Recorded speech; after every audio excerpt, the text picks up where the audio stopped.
Good evening and happy Halloween. Tonight's feature attraction was Young Frankenstein, a DVD given to me in college by a friend who I found out tonight still has never actually seen the movie. Perhaps she had intended that we would watch it together back then, and we never did. It took me many years to actually open the DVD and watch it. But I'll get to that in a second. First, there are some links below. If you go to Instagram or Twitter, you can see the links are to my accounts. You will see the costume that I wore around for a couple of hours today. It worked out pretty well for a last-minute costume made out of a T-shirt that I tore to shreds. And if you go to my blog, to Cantonaut, you'll get to a couple of, one blog post that I wrote today saying things that I pretty much said on YouTube, so never mind that one. But the Halloween story, the PC Police Halloween Office Party, that is my this year's story that I wrote. I write a Halloween story every year, and so if you go to the blog, that's the top page is a picture of the Wolfman accompanying it. Other than Young Frankenstein here, we watched a Treehouse of Horror. We're going to try to finish all the existing Treehouse of Horror episodes by tomorrow night so we can see the newest one written by Julia Prescott. And so we're looking forward to that. But also looking forward to watching some movies tomorrow that are not Halloween-y monster movies. But today, while preparing food that we would later cook, we watched, and by watched I mean mostly listened to, a movie called Lady Frankenstein, which you can find on YouTube because it's in public domain. But even though it's in public domain, if you watch it, you'll, and I won't say why, be a little surprised that it is on YouTube. But probably it's on YouTube because very few people actually watch it. It's from 1971. I don't think it's Hammer Horror or Universal. It's its own thing, and the idea is that Frankenstein's daughter Tanya she's just gotten back from school. She is a surgeon. She has passed all of her exams, and she's officially a surgeon. And it turns out that in her childhood, she would wander into her father's laboratory and look at his experiments and things. And it was clear that he was doing, maybe it wasn't clear that it was wrong, but it was clear that it was very interesting, and she wanted in on it.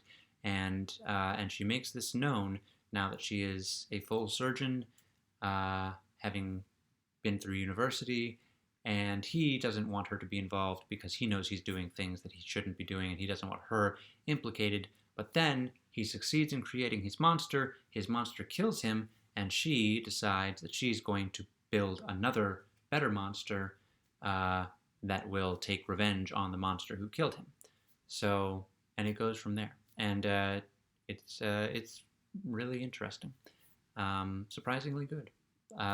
So that, and then after that, I put on my costume, and the supernatural malevolent force I live with put on her costume, and we walked around basically Central Park, a little bit of the Upper West Side, and looked at Halloween decorations, got comments, gave comments on other costumes.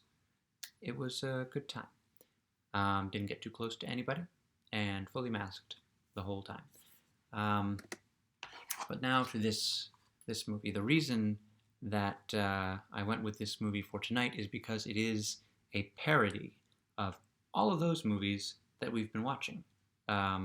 It's filmed in black and white. It uses the same kind of scene changes, like like it fades to black. And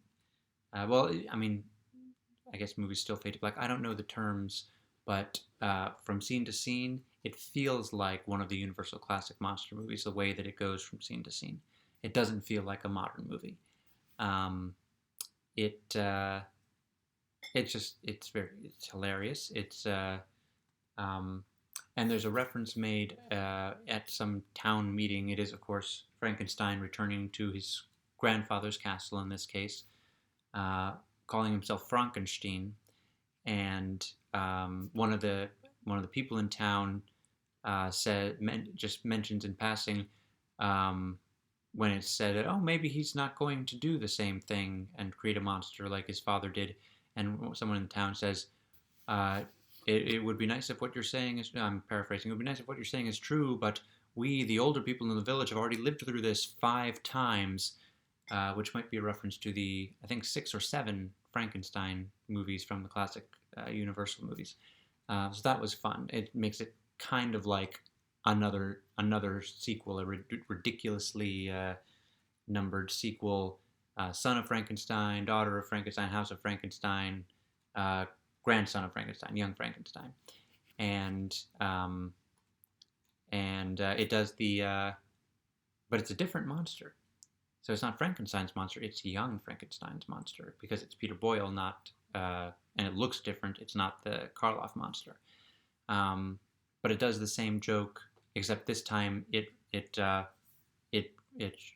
just plays it as pure joke, the abnormal brain thing, and which I thought Mel Brooks came up with an abnormal brain being a problem in the monster as a parody, as a joke, a thing to be funny, but it is in the original Frankenstein. That it's an abnormal brain and that's the problem, and so this was the first time I've watched this and known that all Mel Brooks did was the exact same thing, maybe a little bit exaggerated.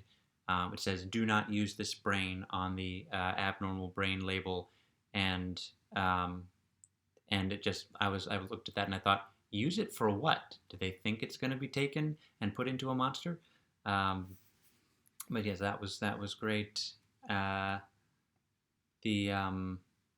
Gene Hackman as the blind man, just going through the motions of Frankenstein, and had more appreciation for Igor this time because I could recognize that yes, he's a hunchback. He looks like Fritz and other hunchback assistants throughout the Universal Classic monsters, but he's named Igor, which is actually the name of Bela Lugosi's character in a couple of the later Frankenstein movies, who plays his flute, and Igor in this movie plays a little horn.